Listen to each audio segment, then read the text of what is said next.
This is CNN Breaking News. Suara Metro Indonesia, Biro Semarang. Selamat siang, pemirsa di seluruh Indonesia. Siang ini kita mengikuti undangan pemerintah Kota Semarang, Badan Kesatuan Bangsa dan Politik, Jalan Pemuda nomor 175, yang intinya dalam rangka menjaga stabilitas dan kondisivitas keamanan wilayah serta antisipasi kerawanan konflik sosial di Kota Semarang. Badan Kesbangpol Kota Semarang bekerja sama dengan Badan Kesbangpol Provinsi Jawa Tengah yang menyelenggarakan. Jadi beberapa peserta baik dari para organisasi kemasyarakatan, juga dari para narasumber telah menjelaskan panjang lebar. Memang tidak bisa sempat kita rekam semua karena panjang. Jadi semoga nanti para peserta bisa menyampaikan kepada lingkungannya masing-masing tentang bagaimana keamanan serta selalu ada jarak di antara kita. Kestabilitas. Yang kedua, cintai lingkungan kita, karena kebersihan adalah sebagian dari sederhana tetapi maknanya berarti. Karena sungguhnya bisa jadi ada rahmat dari situ, ada berkah dari Sang Pencipta dari situ ketika kita menjaga lingkungan kita, karena lingkungan itulah yang akan menjadi bahasa alam buat kita semuanya. Kemudian kita menjadi garda terdepan terhadap Pancasila kita, penegak RKI kita seutuhnya, karena inilah konsensus yang sudah kita sepakati, ya, yang sudah dijadikan dasar bagi para founding fathers kita. Maka fokuslah ke sana, ya, fokuslah pada kita menjadikan kasus sebagai konsensus untuk menjadi modal dasar pembangunan kita. Bagaimana melakukan sinergi terorisme, radikalisme, narkoba, termasuk korupsi juga, intoleransi, kemiskinan, kesenjangan, dan tantangan bangsa yang lain.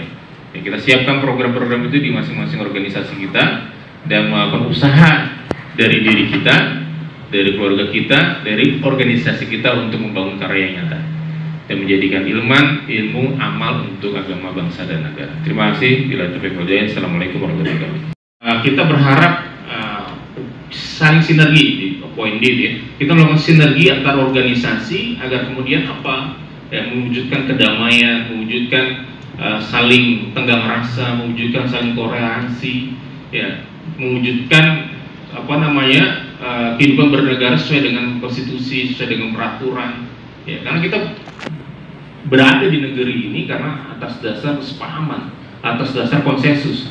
Konsensus kita adalah Pancasila, ya. Bangsa ini didirikan atas sebuah konsensus.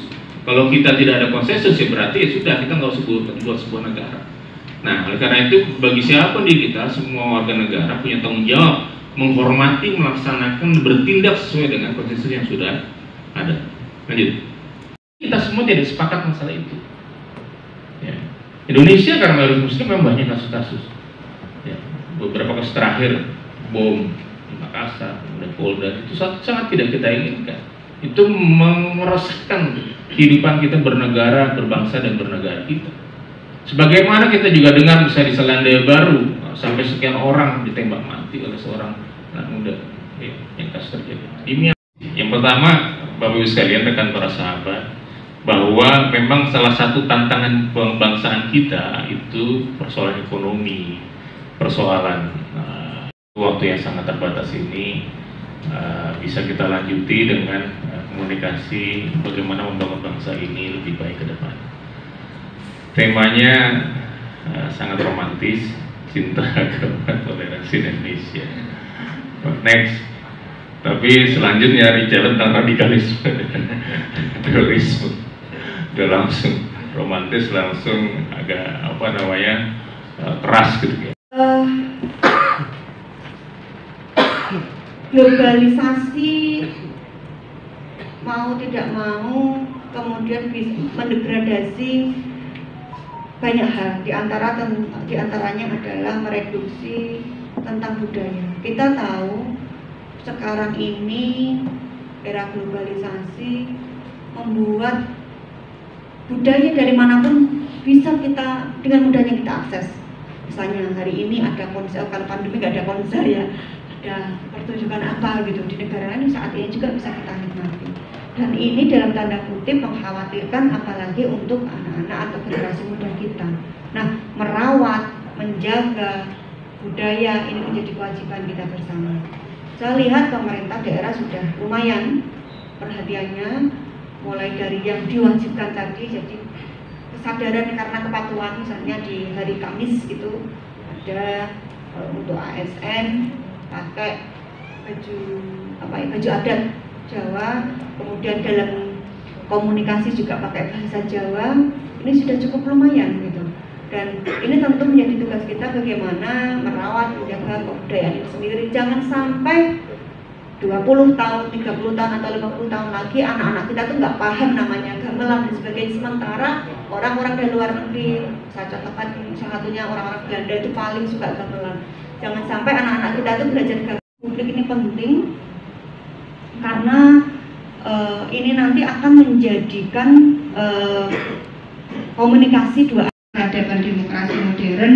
Ini prosesnya melalui beberapa kita sama-sama di Forkompus Pajateng. Jadi harapannya nanti juga sama saya sama Pak, ada yang perempuan yang hadir gitu. Ini meskipun belum ada 50%, tetapi sudah cukup mewarnai gitu. Yeah. Baik, saya akan memantik diskusi panjenengan semua tentang partisipasi politik untuk kesejahteraan rakyat. Kita tahu bersama bahwa proses dari mesin uap revolusi industri yang pertama 1.0, 2.0 itu mekanisasi atau pembuatan massal, yang mana ini dari peralatan-peralatan mesin uap itu juga bisa dimasalkan dalam membuat produk, diganti oleh mesin. Dan yang ketiga, yang terakhir 4.0 adalah Internet of Things, bagaimana kecerdasan manusia atau kecerdasan buatan ini bisa dimaksimalkan dalam mengolah teknologi. Dan ini siap atau tidak siap memang tantangan kemajuan ke depan. Bagaimana kita harus menjalani dalam dunia hari ini, itu ya semacam itu. Artinya era disrupsi.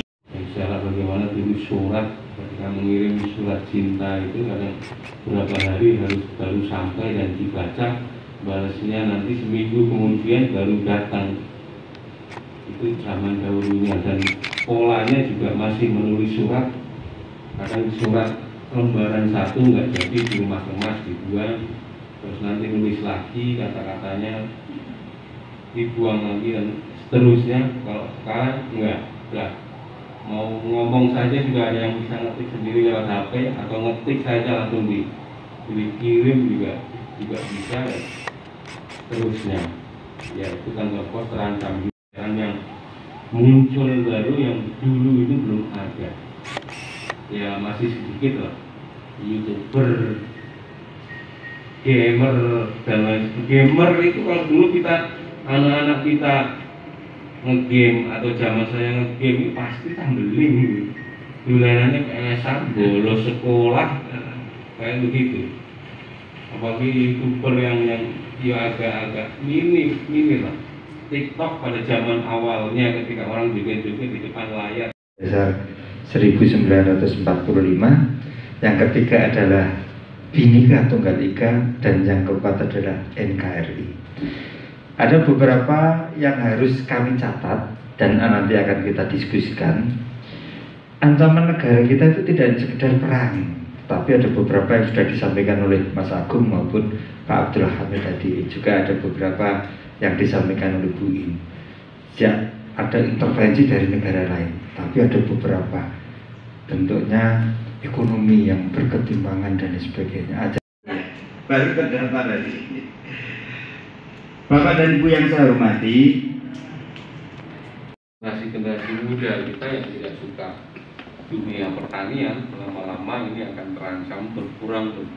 Apalagi posisi negaranya kalau memang tidak mensejahterakan petani atau menjadikan petani ini sebagai salah satu aktivitas ekonomi yang menarik, ya lama-lama akan berkurang. Ada yang baca 2060 itu petani kita hampir mengalami kepunahan. Coba aja anaknya, kita aja mungkin yang di sini nggak bertani semua ya. Kita mau cari petani di sini berarti nggak ada lah. Mas PT juga nggak mungkin petani. Tampang-tampang anak-anak muda sekarang, saya, aku, tadi kenapa ya? Yang di sini aja satu aja. monggo untuk menyelesaikan administrasinya. Semoga ada manfaatnya yang tadi. Terima kasih semuanya sudah mengikuti acara demi acara. Baru saja selesai ikut rapat ini dari Sapu Jagat ya. Ada ketua, kemudian ada beberapa pengurus. Mungkin bisa bincang-bincang sedikit nanti dari Sapu Jagat yang mana yang mau. Bagaimana Pak? Hasil kesan tadi gimana Pak Salendra? Saya sangat terkesan sekali dengan acara ini dan antusias supaya nanti kedepannya selalu dilaksanakan selalu acara ini, karena ini sangat bagus untuk penanggulangan teroris, untuk penanggulangan bencana ataupun lainnya yang bisa untuk kemajuan negara kita dari NKRI, seperti yang tadi diajarkan dengan masyarakat. Itulah. Terima kasih. Dari Pak Panji, ada tambahan mungkin? Terima kasih atas kerjasamanya tim Sapu Jagat Kota Semarang. Kita sebagai ormas, kita selalu mendukung pemerintahan Kota Semarang untuk menjaga keamanan Kota Semarang dari terorisme maupun radikalisme sekarang ini merajalela. Itu terima kasih. Terima kasih Pak. Dari Pak Susilo gimana tambahan Pak? Kesan-kesan tadi gimana? Ya sangat bagus sekali ya. Ya.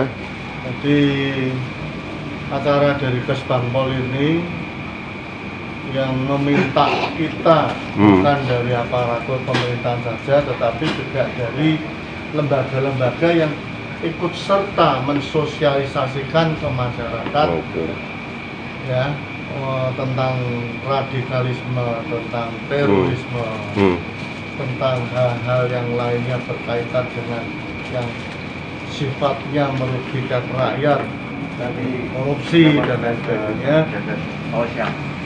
selalu disosialisasikan supaya masyarakat itu khususnya menjadi cerdas, mengerti, begitu. Terima kasih. Selamat siang.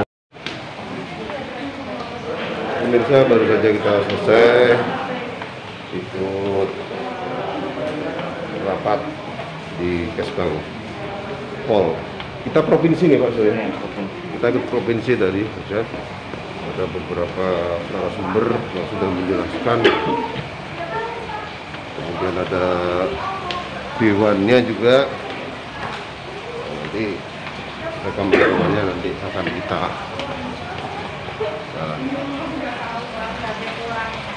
sekarang baru jalan keluar ini. Ini juga ada nih, mencegah anti korupsi. Bagus.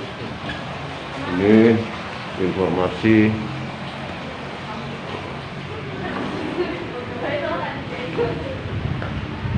Makasih Pak. Kita baru saja selesai meeting. Ini Badan Persatuan Bangsa dan Politik.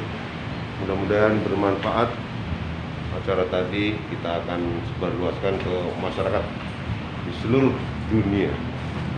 Selamat siang semuanya telah mengikuti acara di Kesbangpol Provinsi. Terima kasih pemirsa yang sudah menyaksikan. Mohon maaf tidak bisa mengcover semua ucapan-ucapan atau dari para peserta karena waktu terbatas.